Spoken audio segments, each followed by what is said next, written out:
There is a specific kind of emotional pain that comes from loving someone who disappears the moment things start to feel close. It is not always because they are unkind or because their feelings are gone. More often, it is because your presence touches something deep inside them that they cannot consciously explain, something stored in their nervous system long before you ever arrived. When people face this kind of emotional withdrawal, they usually react in one of two ways. They either cut the person off or they try harder to hold on. They block to regain a sense of control. They beg because they cannot tolerate the silence. And in that moment, both reactions feel justified, even necessary, when someone pulls away without offering clarity. But the uncomfortable truth is this: neither approach changes the outcome. Not because you are doing something wrong, and not because you lack patience or emotional strength, but because both reactions come from the same root. They are both forms of pursuit. And to an avoidant nervous system, pursuit is not interpreted as love, it is experienced as pressure. When you block someone, it often comes from a place of reclaiming power. It is like saying, "I will end this before you can hurt me." On the surface, it looks strong, but underneath it is fear trying to protect itself. And someone with avoidant patterns doesn't read that as healthy distance. They interpret it as emotional intensity turned outward. It confirms their internal belief that closeness eventually becomes overwhelming and unsafe. So instead of drawing them back, it often pushes them further away. Then the cycle repeats. Distance creates discomfort, and discomfort turns into urgency. Urgency turns into the other extreme. Reaching out, explaining, pleading, trying to fix what feels like it is slipping away. Begging is the opposite behavior, but it carries the same emotional root. It comes from the inability to sit with disconnection. Long messages are sent. Apologies are offered for things that were never clear. Doors are kept open at any cost. And while this is happening, the avoidant person is not experiencing it the way you think. Yes, there may be guilt, but underneath that, something more complex is triggered. The emotional intensity of need can feel overwhelming to them. Not because your need is wrong, but because it activates a sense of responsibility they do not feel equipped to carry. It creates internal pressure, and their system responds the only way it knows how: withdrawal. They don't leave because they enjoy distance. They leave because distance is the only state where they feel internally stable. Here is what most relationship advice never explains clearly. Avoidant individuals are not primarily reacting to anger. Anger is direct. It has structure. It has boundaries. What destabilizes them far more is need itself. Need is emotional exposure. It asks for presence, consistency, and emotional engagement that they were never taught how to provide safely. So when you block and when you beg, the message underneath both is the same. I need you, and I am activated by your absence. One expresses it through rejection, the other through desperation, but both make the need visible. And visible need feels, to them, like emotional pressure tightening around their sense of safety. So they step back even further, not because they don't feel anything, but because their nervous system associates closeness with eventual overwhelm. And every strong emotional reaction from you reinforces that internal narrative. At this point, something important begins to emerge. The most powerful response is not escalation in either direction. It is not disappearance used as punishment, and it is not pursuit disguised as love. It is something far more difficult to maintain. It is calm, steady presence without emotional demand, not silence used as control, not emotional coldness, not games, but a grounded state that communicates, I exist here, I am not abandoning myself, and I am not asking you to become something you are not. That kind of energy disrupts their internal expectations, because it removes the emotional pattern they are prepared for. They expect intensity to rise. They expect pressure, demands, or withdrawal. When neither appears, the system they rely on to interpret relationships no longer knows how to categorize what is happening. And that uncertainty creates reflection. It also quietly challenges the story they have carried for a long time, that closeness always leads to emotional overwhelm, and that eventually every connection becomes too much to handle. When you stop chasing, you stop confirming that belief. This is where the dynamic begins to shift internally. Even if nothing is said out loud, there is a moment most people misread completely. When you pull away or go silent, the avoidant person often does not feel immediate loss. what they feel first is relief, a kind of internal quiet, no expectations, no emotional pressure, no responsibility to respond. But that relief is not the end of the process. Beneath it, something quieter starts to surface, a sense of absence, a gap where emotional presence used to be. And because they are not used to staying with that feeling, they rarely name it accurately. Instead, the mind reinterprets it. It becomes, I like my space, or I am better alone. But the nervous system does not always agree with the story the mind creates, because what they actually begin to notice is not freedom, but the echo of your absence. In ordinary moments, morning silence, evening routines, pauses in the day, they register something missing, even if they refuse to acknowledge it consciously. And this is where the real tension exists, not in what they say, but in what they quietly feel and do not yet have language for. Avoidant patterns are not built on lack of emotion. They are built on emotional freeze, a state where the system learned early on that closeness can be overwhelming, and therefore safety lies in stepping back before being overwhelmed.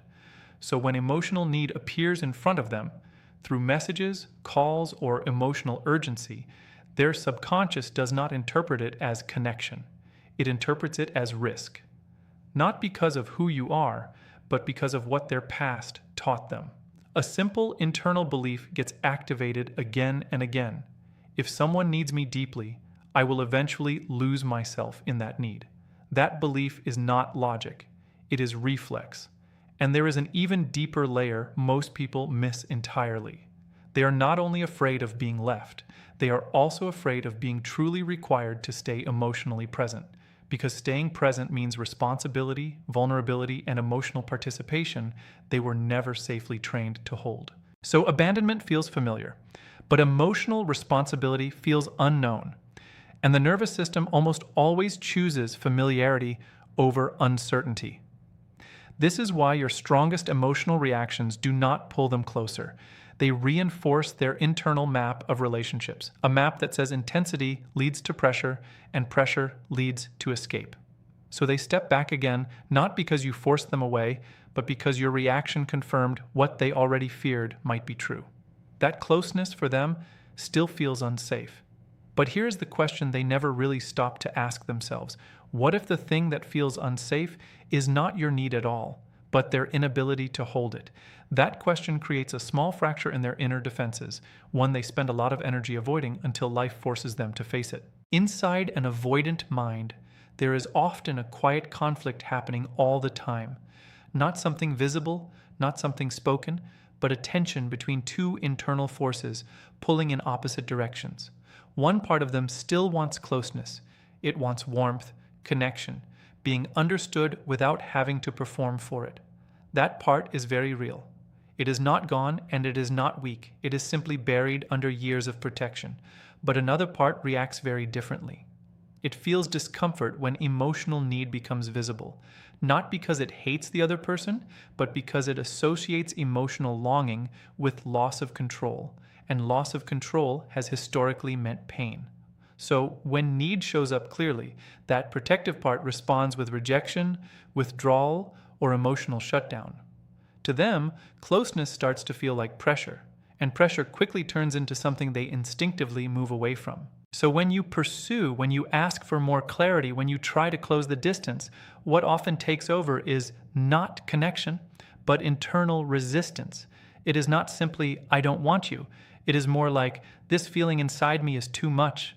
I need space from it. And that is where the confusion begins, because it can look like they are rejecting you, when in reality, they are trying to escape their own internal reaction to attachment. But something important happens when you remove pursuit from the dynamic. When you stop chasing, stop demanding answers, stop trying to force emotional movement from them, the internal system no longer feels external pressure. And when pressure drops, the emotional conflict inside them shifts. The part that feels longing no longer has to fight as hard to stay hidden. It starts to surface quietly, not in a clear or stable way, but in fragments, moments of missing you, memories that appear unexpectedly, emotional gaps they cannot easily explain. The problem is, this longing does not feel peaceful for them. It does not arrive as comfort. It arrives as discomfort wrapped in confusion. Because longing, for someone with avoidant patterns, is not just desire. It is vulnerability without protection. And vulnerability without protection feels unsafe. So they get stuck between two internal experiences. On one side, the absence of pressure creates space for attachment feelings to rise. On the other side, those feelings themselves create internal discomfort because they are not used to holding emotional closeness without feeling overwhelmed by it. This is why their experience can feel so contradictory. They can miss you and still not reach out. They can think about you and still stay distant. They can feel your absence and still convince themselves they are better alone. It is not that the feeling is fake. It is that the system does not know how to stay with it without shutting down. And underneath all of this is a deeper fear that often gets misunderstood. It is not simply fear of abandonment, it is fear of being emotionally consumed. Fear that if they let themselves need someone fully, they will lose their sense of self inside that need. So anger from you does not resolve this. It actually fits into their existing framework. Anger is loud, predictable, and external. They can step away from it. But emotional calmness, steady presence, and non-demanding availability is something their system is not prepared to interpret because it does not match their expectation of pressure. When you remain calm, when you are present without chasing, something unusual happens in their perception. You become emotionally close but not overwhelming, available but not demanding, present but not consuming, and that combination does not fit their learned rules for relationships. Their nervous system was trained on a simple equation. Closeness eventually leads to pressure, and pressure leads to escape. But when closeness exists without pressure, that equation stops working. The system becomes uncertain, and uncertainty forces awareness. Not immediately, not comfortably, but gradually, the emotional walls they rely on stop functioning in the same way.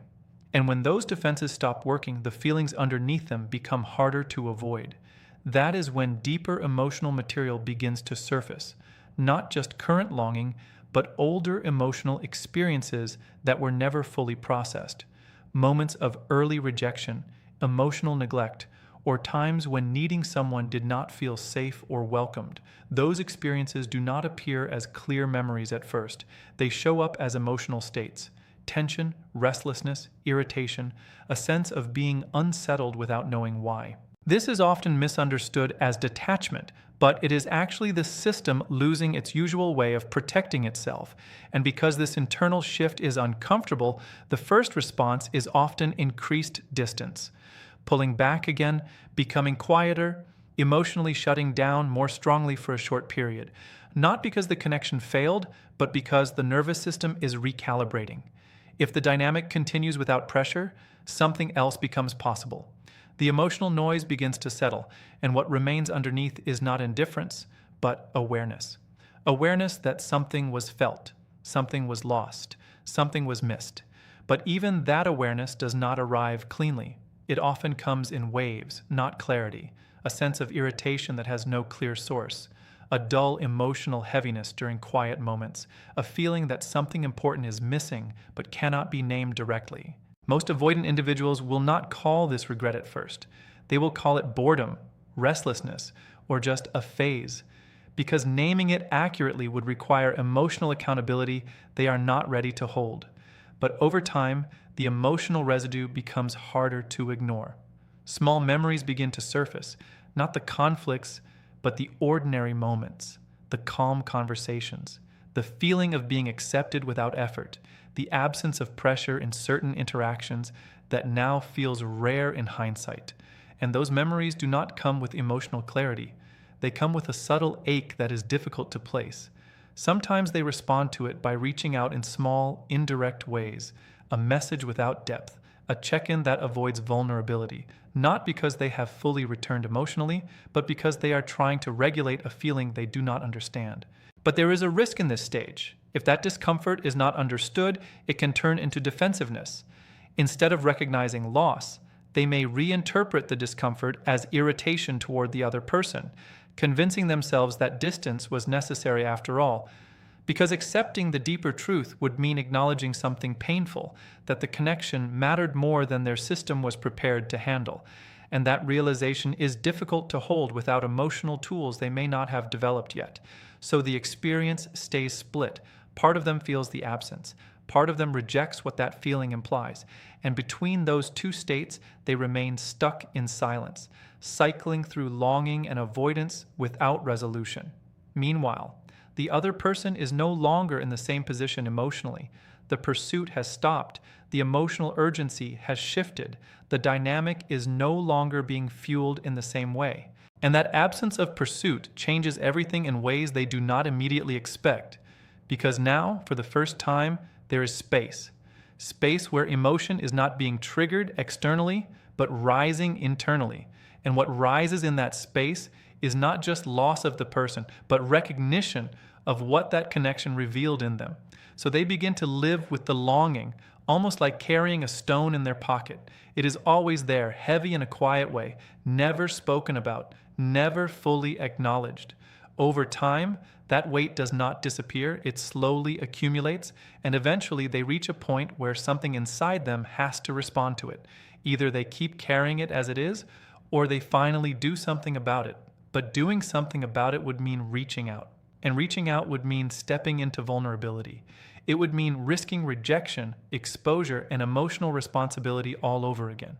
So instead of choosing that risk, most of them stay still. They do nothing. They wait. They tell themselves time will soften it. They hope you might reappear. They quietly expect that at some point you will be the one to break the silence again. But you do not, because something in you has already changed. You learned what they never fully understood. Longing alone is not a reason to return. It is a signal that something within you needs transformation, not repetition.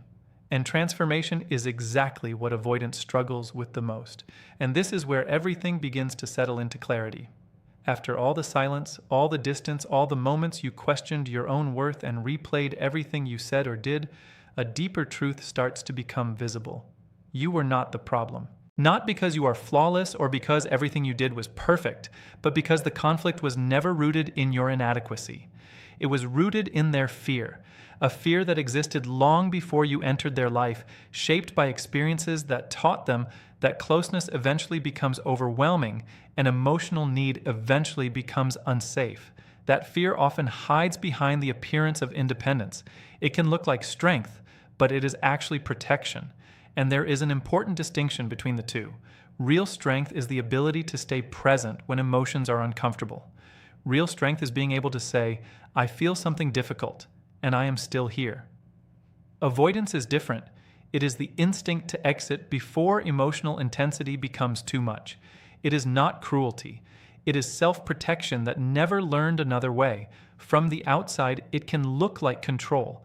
But internally, it is often instability disguised as distance. And you came into that dynamic trying to connect, trying to understand, trying to stay close to someone who was simultaneously drawn to you and overwhelmed by the very closeness they were experiencing. But there is something important you eventually come to realize. No amount of effort can resolve a fear that the other person has not chosen to face. You cannot heal someone by shrinking yourself to make them comfortable. And you cannot create emotional safety by continuously adjusting your own needs to match their capacity to avoid discomfort. The only thing that truly changes the dynamic is when you stop abandoning yourself in the process, when you stop chasing, stop over-explaining, stop trying to earn stability through effort alone. Something shifts, not in them first, but in you. You begin to return to yourself. And in that return, the emotional dynamic loses its imbalance. Because now there is no longer one person overextending and another withdrawing. There is just space, honest space. And in that space, something becomes very clear. You cannot force someone to stay present if their coping strategy is distance. You cannot convince someone into emotional availability through intensity, reasoning, or persistence. And you cannot turn inconsistency into security by trying harder. What you can do is choose not to participate in patterns that keep you emotionally unsteady. And that is where clarity begins to replace confusion. Because when you stop trying to earn consistency from someone who only offers distance, you start to see the situation for what it is, not what you hoped it could become. At that point, the focus shifts away from them. Not in anger, not in punishment, but in understanding that your emotional stability cannot be dependent on someone who is still learning how to hold their own. And something subtle but powerful happens here. When you are no longer chasing, no longer reacting, no longer trying to close the gap for them, you stop reinforcing the dynamic that kept you stuck in uncertainty. You become steady, not as a strategy, but as a consequence of finally stepping out of the cycle. And whether they return or not begins to matter less than something else. Your ability to remain whole without their participation. Because if they do return, they will no longer be returning to someone who is reaching from a place of emotional urgency. They will be meeting someone who is no longer operating from lack. And if they do not return, then what remains is not loss in the way it once felt. It is release. Release of something that was always unstable, always conditional, always dependent on a level of emotional availability that was not mutual. And this is the part most people only understand after they have gone through it. You were not trying to love someone incapable of love. You were trying to build stability in a system that was not yet stable within itself. And that is not something you can fix through patience alone. So the real shift was never about getting them to see you differently. It was about you finally seeing clearly enough to stop disappearing in order to be chosen. Because the moment you stop abandoning yourself for someone else's capacity, you are no longer negotiating for love. You are simply living it. And from that place, everything becomes simpler. Not easier, but clearer. And clarity is what ends the chase. Not because they change, but because you do.